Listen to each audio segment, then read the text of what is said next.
Okay. I did it. It's been a little while since I've made a video, so this is exciting and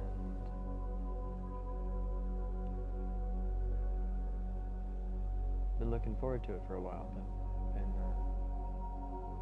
doing a lot of one-on-one client work, which is also amazing. Just gonna wait for a few people to hop on, whoever it is. Lumi is here. Hey, brother.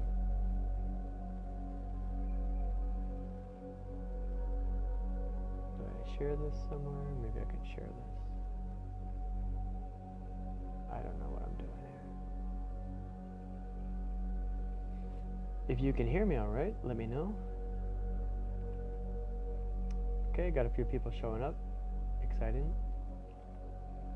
Cool. All right, so obviously there's a lot of stuff happening in the world right now, and we each have our role to play in that, and I'm going to dive into this a little bit. I don't know where I'm going. I don't really have a plan for my conversation here other than what I shared in the text, but I'm going to share whatever feels really relevant and whatever feels really helpful. Hey, Aurora. I'm going to click wave even though I said hi. So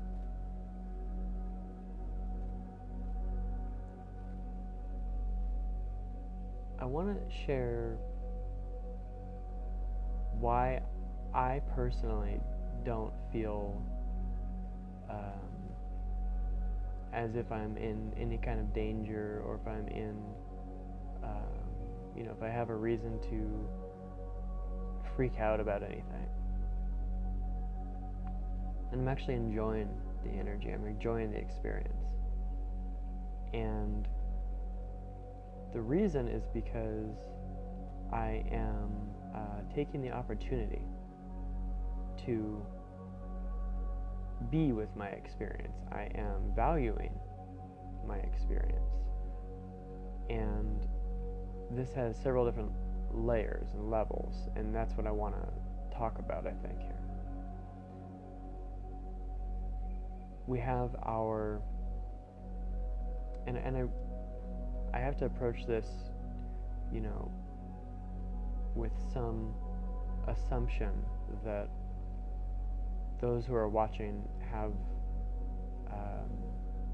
relatively, are relatively caught up in terms of terminologies and context of like the kind of thing that I talk about. If you don't understand what I'm talking about, feel free to ask a question. I'm always happy to answer. I'm not trying to go over anyone's head. But I will speak probably with some terminologies and stuff just to make sure that I'm communicating precisely, because this is, for me, how the magic happens. So, there's all these worldly experiences happening, and our consciousness, our mind, our conscious mind feels one way about these experiences, and then our body feels maybe differently, or maybe it's the same, or maybe we don't even know, right? It could be that there's a too much numbness to even be aware of what the body is experiencing. And so in these two seemingly very different experiences of, I have this intention, but I'm feeling this way, and they seem, not in alignment sometimes. Like, what do I do about this intense pain? Or what do I do about this fear? I don't want to be afraid. I want to be courageous. I want to be, fill in the blank. And so what I want to talk about now is the bridge between the two aspects of our consciousness, the inner child and the inner parent. And I just woke up from a nap here, so my mind is a little still turning on. So I'm kind of speaking slowly, but bear with me. There is this bridge between the two, and this bridge is a very powerful ally if we learn to use it properly as it's intended by our natural design.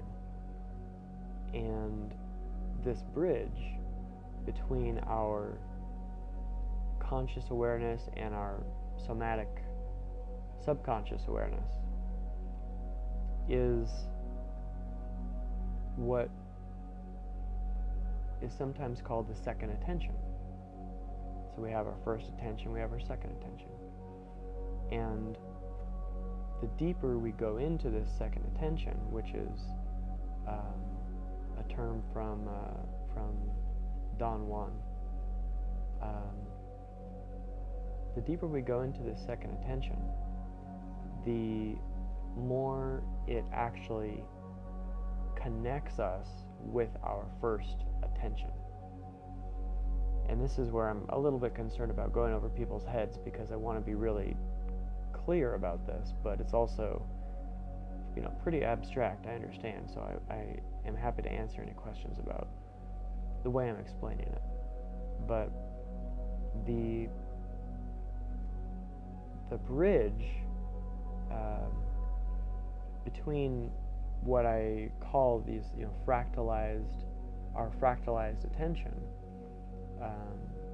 part of our attention is always going bigger, and part of our attention is always going smaller, right? So we have the ability to lock in to the details of life, and we have the ability to unlock into the magnificence of life.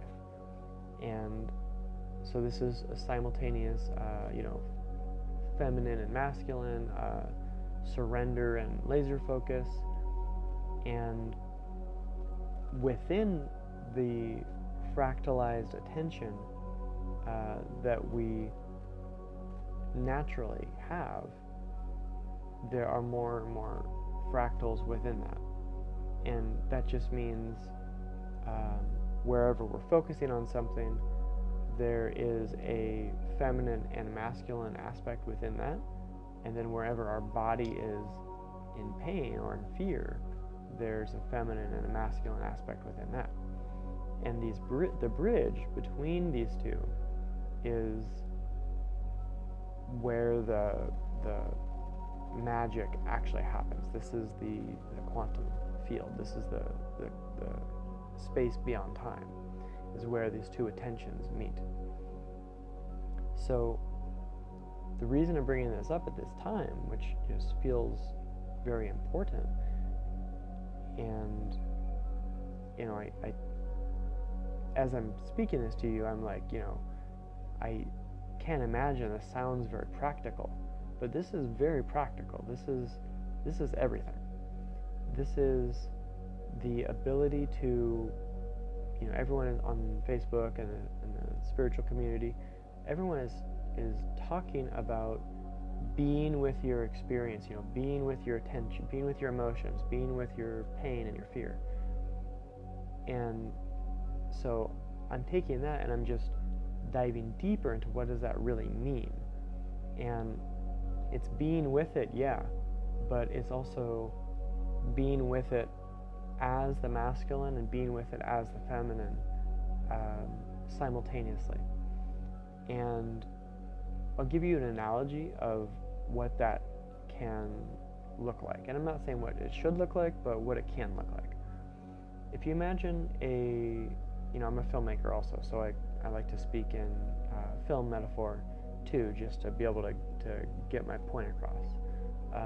If you imagine a film where there is, and for anyone who's just coming on, that we're talking about fractalized attention, so that we can experience fear in a more effective way. So, for anyone who, if you've seen a film where there are two scenes happening simultaneously, I'm thinking of like maybe the Matrix series, like something is happening inside of the Matrix and something is happening outside the Matrix at the same time. So it like cuts back and forth, like Trinity's running for the phone and Keanu Reeves is whatever, and this person's going this way, this person's going this way, happening, and so this is this is possible because cinematic language understands, or people who speak in cinematic language understand that our attention is naturally fractalized, and we have this, it's not that we have a short attention span, it's actually that we have a very powerful attention span or capacity, and our ability and willingness and even allure to going between different attentions is natural and helpful and normal. So to oscillate between fear, confidence, inner child, inner parent, inner child, inner parent, present, future, just being able to move with these energies is, the music is getting a little loud here, let me just trim it. The ability to move within to oscillate within energies like this is also known as energy work, and this is stirring up what is stuck, and it is alchemizing what has loose ends, basically. So we're kind of, by using our fractalized attention with our fear and with our conscious, adult intentions, we are able to benefit, and I really want to highlight this word, we're able to benefit from, worldwide, what seems to be crisis, or worldwide, I guess the only word is crisis.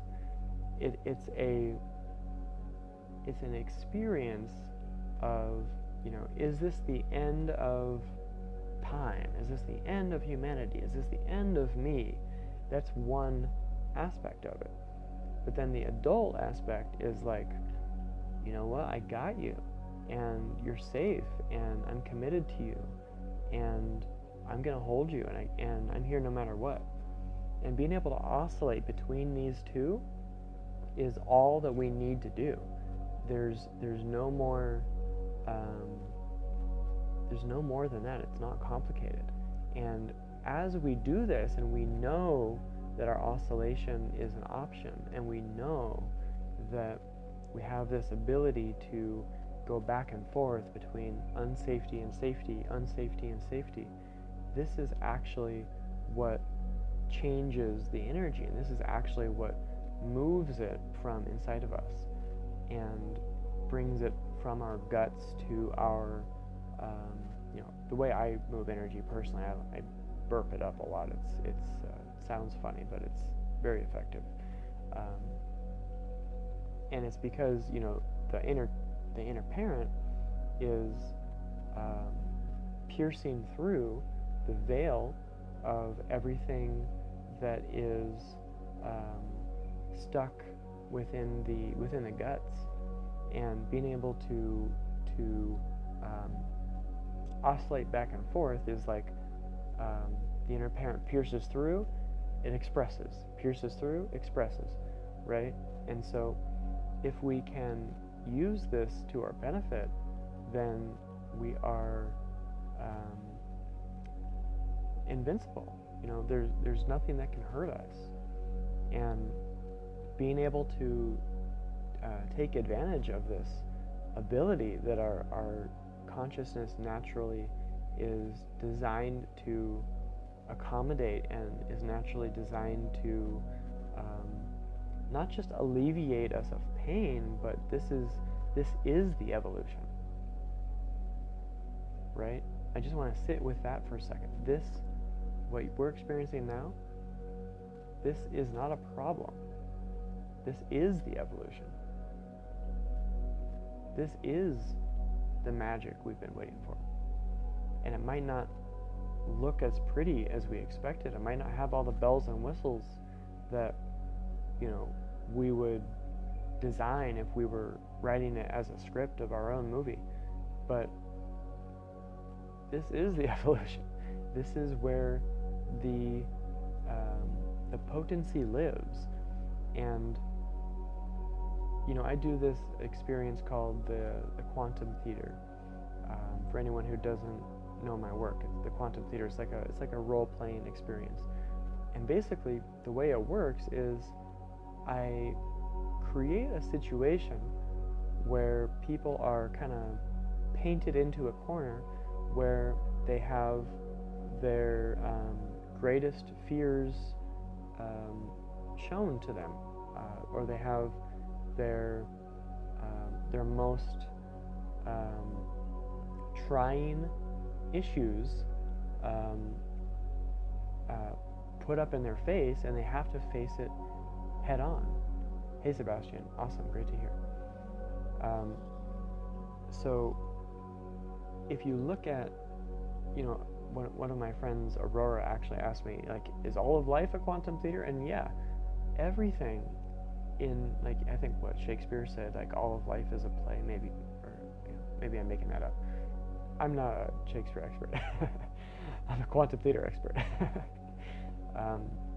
So everything is quantum theater, and if we can experience the what the world is going through, and experience the fear that the world is going through, and experience our own as that, then it's like, yes, I got it.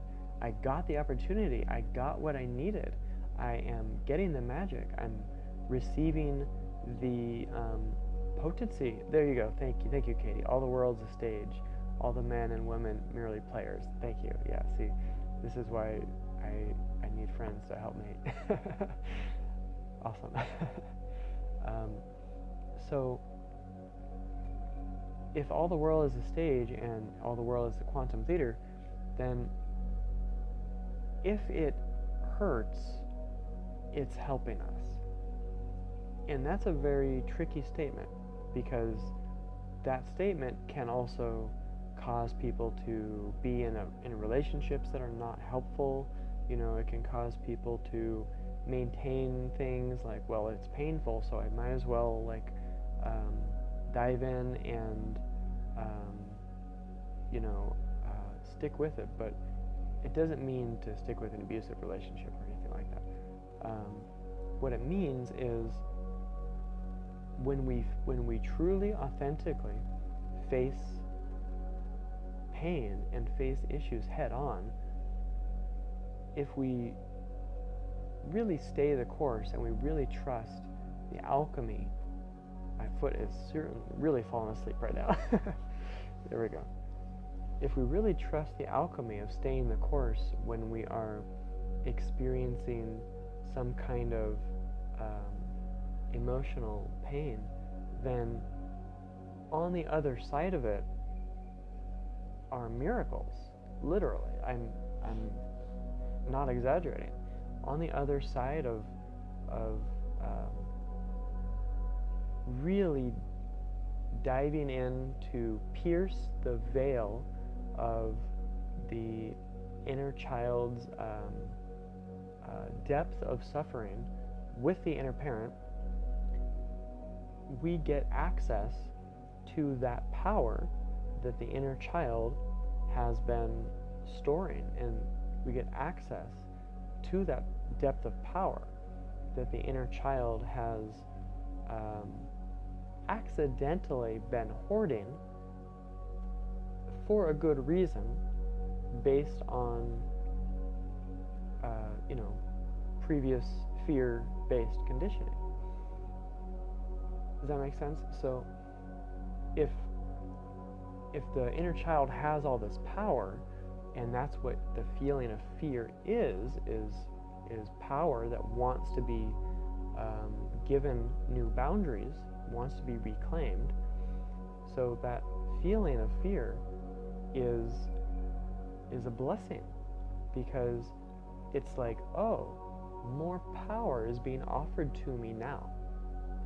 When you feel fear, oh, a gift is being offered to me, and if I intentionally use my inner adult to dive in, to pierce into it, right? It's always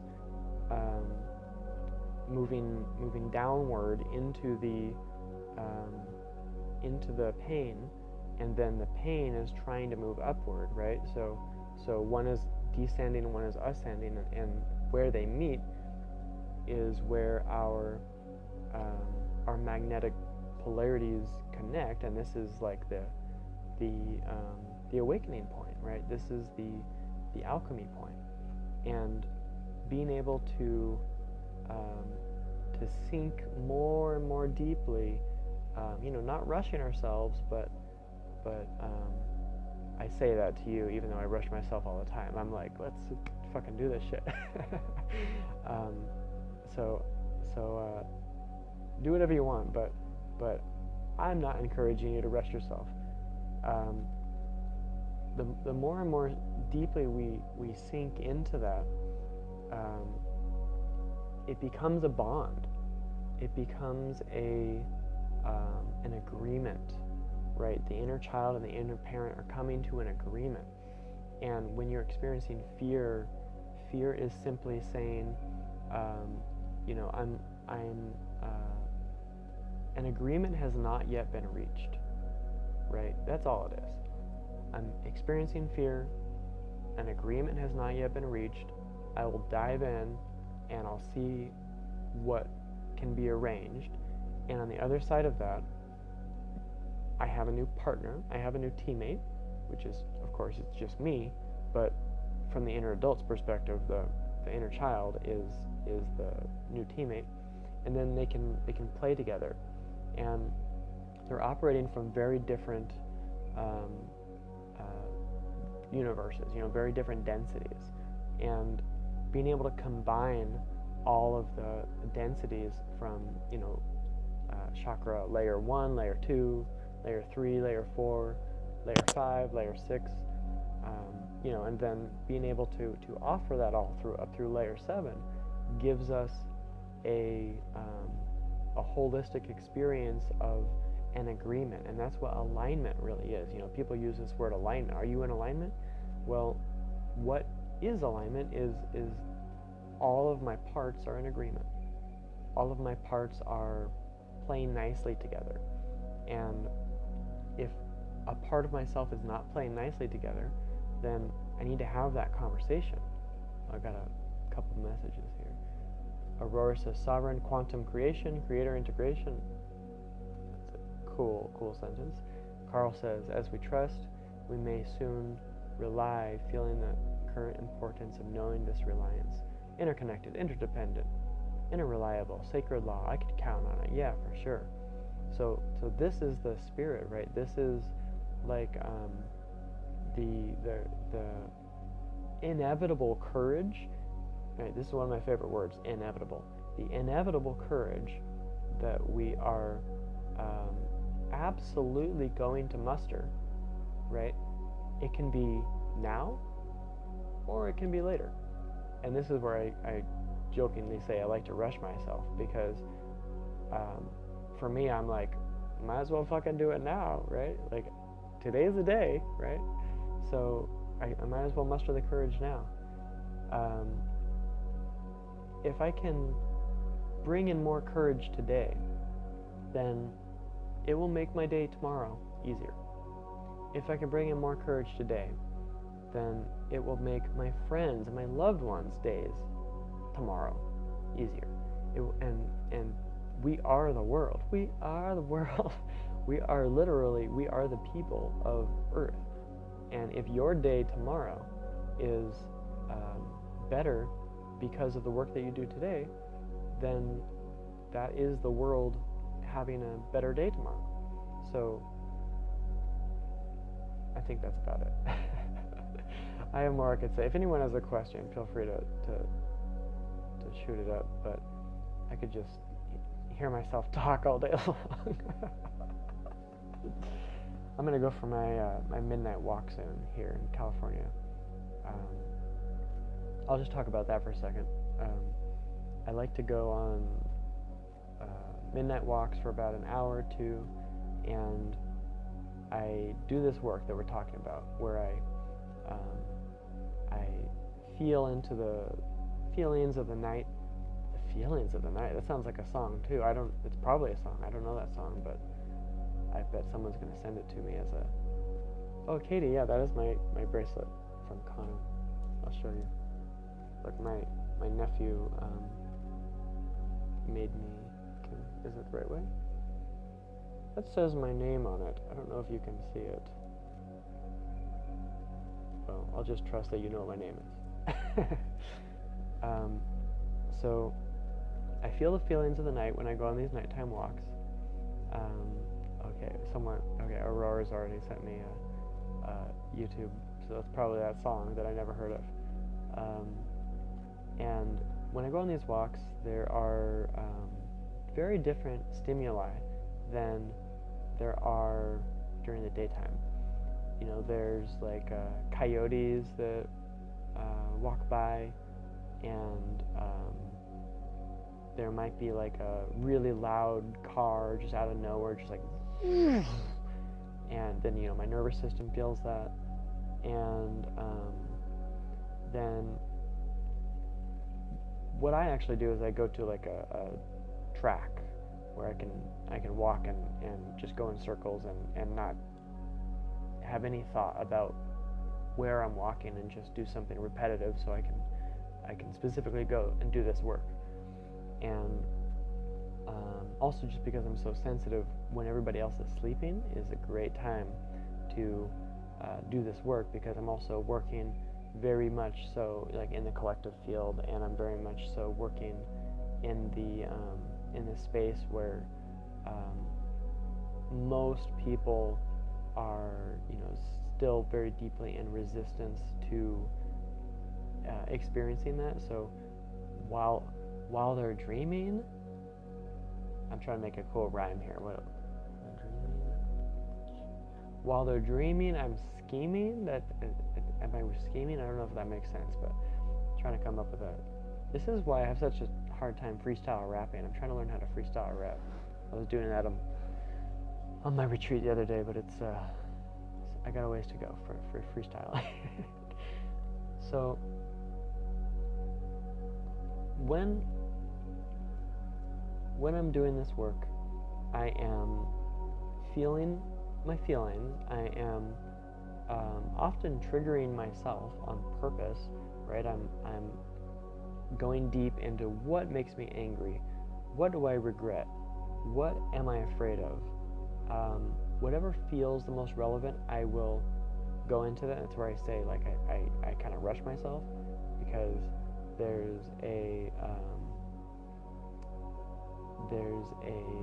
tendency to, for me, I'm hungry for like what wants to be revealed, what wants attention now, and so you could say I'm rushing myself, but I'm also honoring myself, right?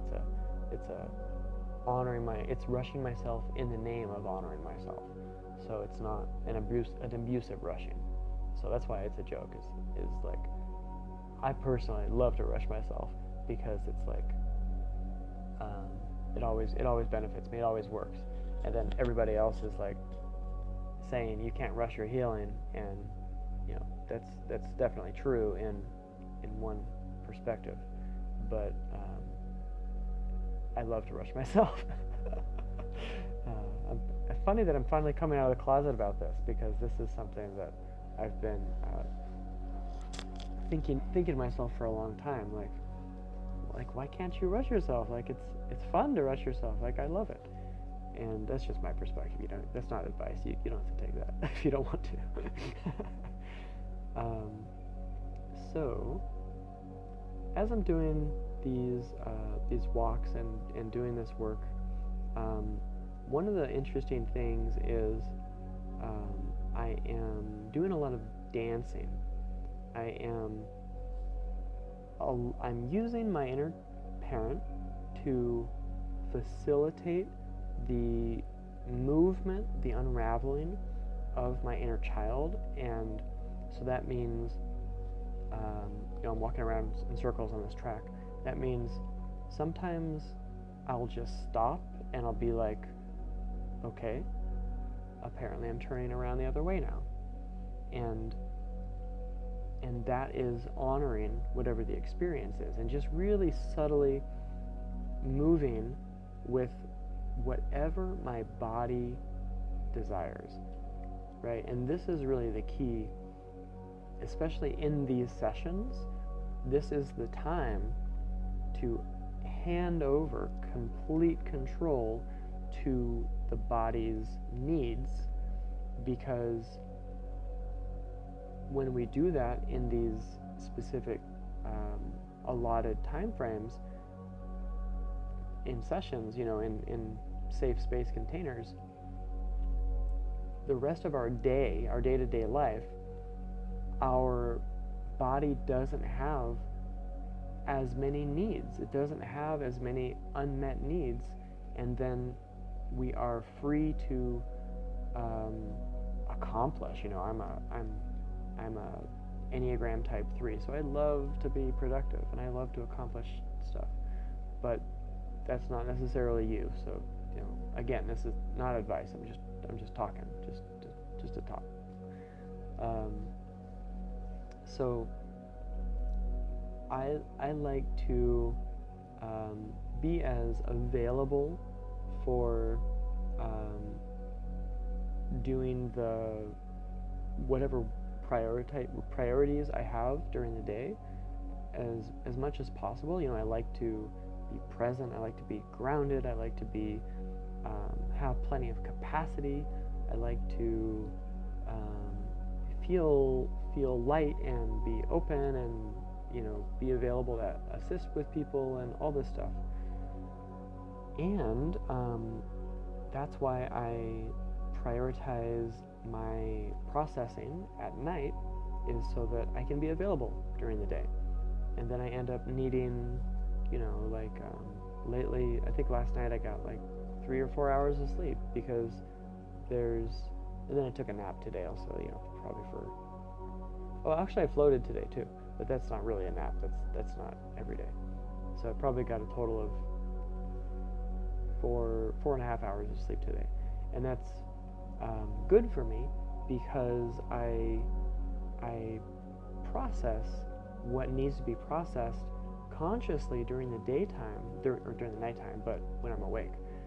I'm awake intentionally processing the unmet needs of the inner child, and then I therefore don't need to process them when I'm dreaming at night.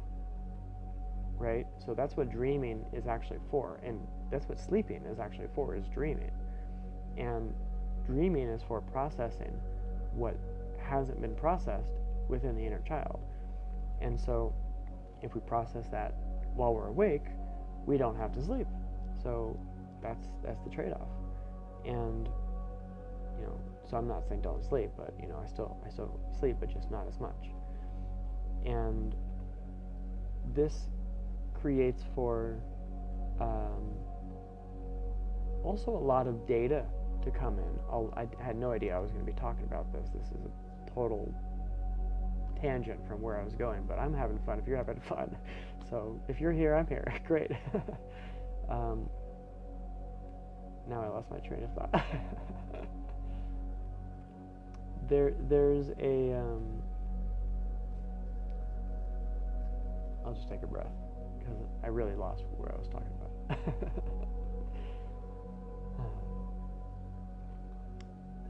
Dreaming shifts to offering. Oh, that's what I was going to say. Exactly, Carl. Thank you.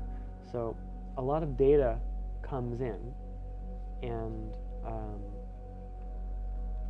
then I get access to knowledge, and then when I process things consciously, when I'm awake, as opposed to unconsciously, when I'm asleep, dreaming, then it gives me access to a bunch of information of the mechanics of reality, which then allows me to share all these, crazy Facebook posts, because I have been able to navigate and facilitate the process on behalf of the inner child and in service to the inner child, because the inner child is, I know the inner child is actually me, and my mind is just the tool that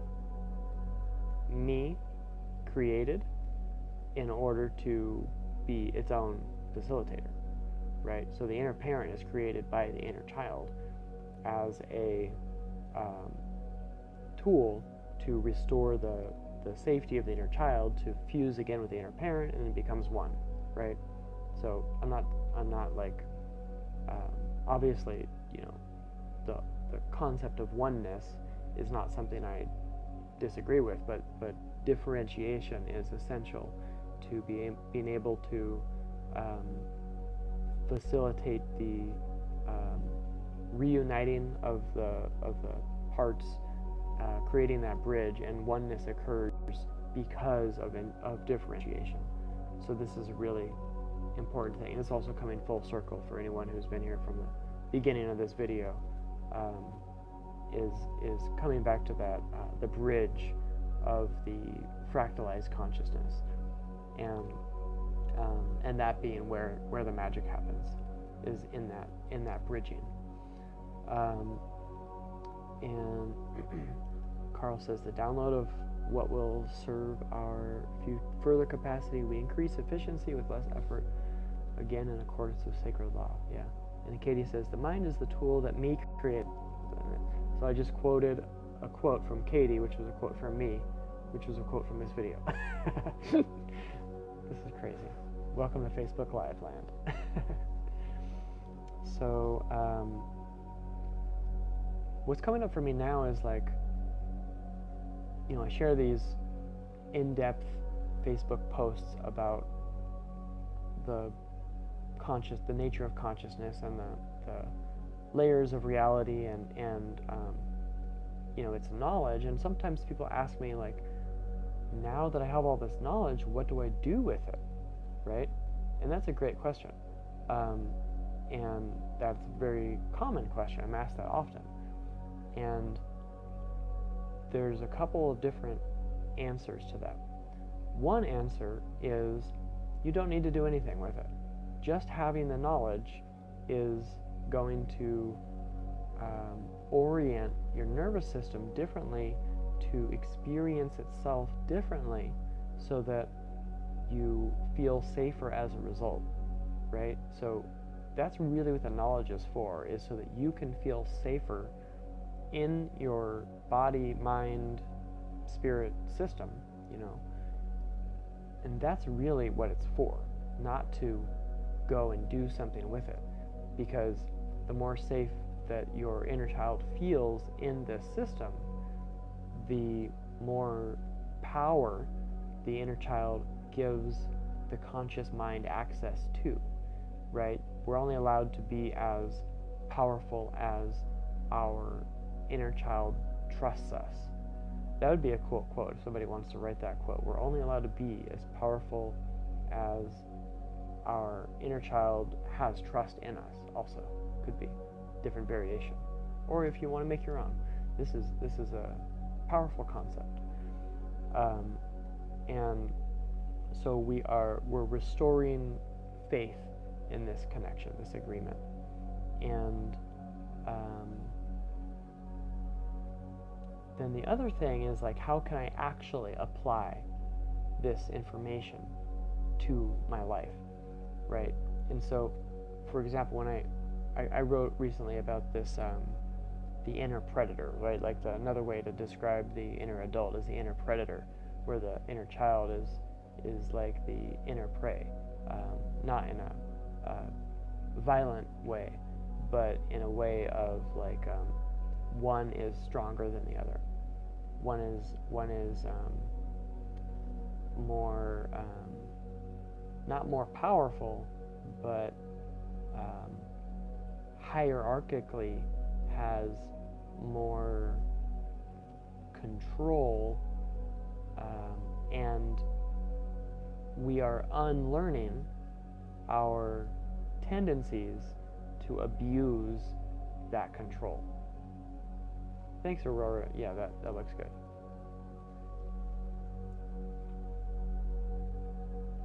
So our abuse of power, our abuse of control, is why the inner child doesn't trust us in the first place. And restoring our the trust in ourselves is the process that we're all on. And being able to, set healthy boundaries and all this, like, stuff that probably everybody on here is super familiar with, is all for the purpose of reinstating the natural power of our fractalized consciousness. And with that, I feel like we're coming full circle with this conversation. I haven't had any questions come up that I am aware of, and I feel like I'm going to have a great walk tonight. So it's been a pleasure to connect with you. A lot of cool information on this video, so if you're coming in late, then maybe consider rewatching from the beginning and let me know if you have any questions later. I'm happy to answer any time. And I think that's about it. So thank you all so much for going on this journey with me today. I feel like just in this conversation, if you can feel it, I really invite you to feel, if you've watched the whole video, there's been a bit of a story arc to this video, right? It was like do do do do do do do do do do do do, and now it feels done. So I invite you to feel how that energy actually shifted, and this is the facilitation. So I'll just add, I was using my fractalized awareness in my body, in my own pain, asking my inner child, as we're conversating here, what he needed, he, she, what I needed, and, oh, hey, brother, yeah, no problem. Nice to see you, too. And I was facilitating an experience for myself during this conversation. And that's what I call, valuing your own experience. I was valuing my own experience, and that's all I fucking do for a living, is I just value my own experience. That's it. And by facilitating that experience for myself, apparently I'm still talking. It's not, apparently the video has not ended. Oh my god, I crack myself up sometimes. Because I'm facilitating this experience for myself, being in the field of that ends up being healing, and it ends up providing permission to facilitate experience for yourself. And that's all I want to do, right? I don't want anybody to be dependent on me. I don't want anybody to like, even need me. I'm here specifically so that you don't need me, right? And that's why I'm simultaneously, and this is part of that fractal also, I'm simultaneously giving you the information, right, at the same time as I'm using the information myself, somatically, within my own body. Mira's here. Hey, love. My Finnish sister who I lived with for several months. And in this fractalized attention process, it creates bridges. And if you were with me on this video journey here, you could feel bridges being created, and you could feel pieces being like you could feel even maybe neural pathways being formed. And Hilmar's here too. Hey, brother. I'm about to wrap up here, so you missed most of it. It's all good. I'll talk to you soon. So on this little journey that we did here, there's a restoration. Is that how you say that? Restoration. There's a trust has been restored to some degree just in this process, right? This was an informational video, but it was also a healing experience. It's just very subtle because I don't make a big deal about it. Like, here's this big sacred journey and we're going on this, like, gong meditation, that stuff is all great too. And this was also a healing experience because all I did is I honored my own journey, and I followed story structure. As a filmmaker, I learned beginning, middle, and end is all story structure really is. And if I follow that story structure for myself and I play it out until the end, which now I'm actually past the end time, so gotta wrap up soon, it ends up feeling like complete, like almost like I just had sex and I can rest, right? And that's really what the nervous system is asking for, is to take ourselves on these story-based healing journeys anytime we need them, right? Providing experiences for ourselves, curating experiences, being our own facilitator, and this is really what I want you to get out of this message today. So I love you all. Thank you so much. This is such a blast. I really want to come on here more. Secretly, for anyone who's still here, I'm going to be starting to do clearing some throat stuff here. I'm going to start to do Saturday Facebook Lives every Saturday, probably Saturday mornings. So that's my secret announcement here. That'll be announced more out in the open later, and everything that's connected with that. So there's that. There's going to be, for anyone in Southern California, there's going to be a live event, probably a 2-day immersion, just to hang out, donation based, for whatever you want to contribute, or not, or optional donation. Probably March 30th and 31st is when we're looking at that, and considering a event in Austin, Texas, and coming up soon. So if you know someone there, let me know. And what else we got? And a couple of upcoming webinars too. So I'll announce those shortly too. And such a pleasure. It's been a blessing. I am a Gemini, so I fucking talk all day long if I can get away with it. And I love you, and talk to you soon. Bye bye.